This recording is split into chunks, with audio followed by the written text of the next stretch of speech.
What can you and your wallet expect next year? You ask about 2025. I think that the slower pace of cuts for next year really reflects both the higher inflation readings we've had this year and the expectation that inflation will be higher. There you have it.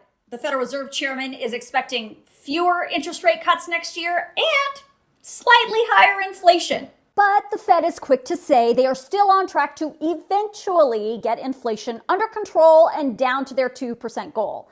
It's just going to take longer than they had hoped. So by now, you already know that last week, the Federal Reserve cut interest rates by another 0.25%, bringing the federal funds rate to 4.25% to 4.5%. That means in 2024, in total, interest rates were cut by a full percentage point. You'll also hear the Fed chair say they cut 100 basis points. Same. And that's a lot for 1 year. Now, because of all that the Fed has done over the last few years, in 2024, inflation numbers did come down and the employment market remained super strong. And that's how the Fed was able to cut interest rates, cut inflation, and not trigger a recession. And the Fed chair says he doesn't expect a recession in 2025 either. At least not at this point. The U.S. economy is just performing very, very well, substantially better than our global peer group.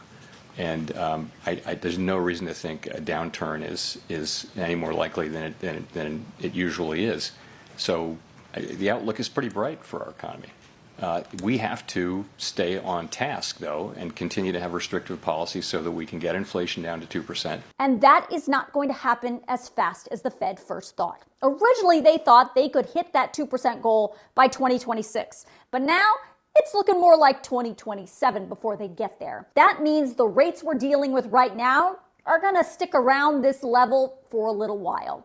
The Fed says in 2025, they only anticipate cutting interest rates twice.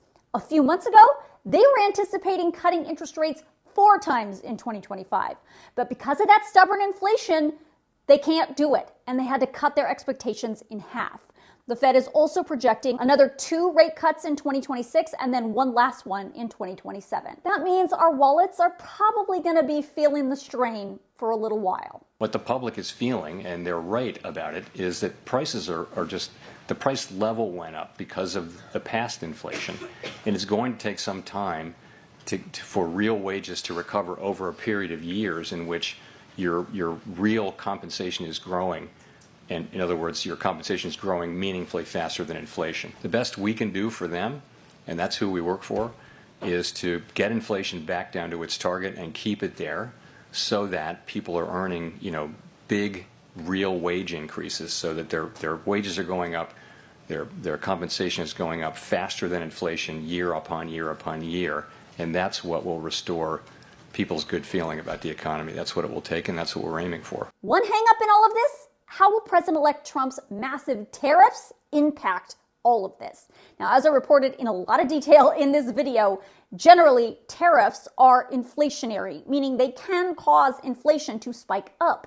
And at this point, the Federal Reserve Chairman says they're bracing for those tariffs, but it's still just too early to tell how they will impact the U.S. economy. We don't know what will be tariffed from what countries, for how long, in what size. We don't know whether there'll be retaliatory tariffs. We don't know what the transmission of any of that will be into consumer prices. What the committee is doing now is discussing pathways and understanding, again, the ways in which tariff-driven inflation can affect, tariffs can affect inflation in the economy and how to think about that.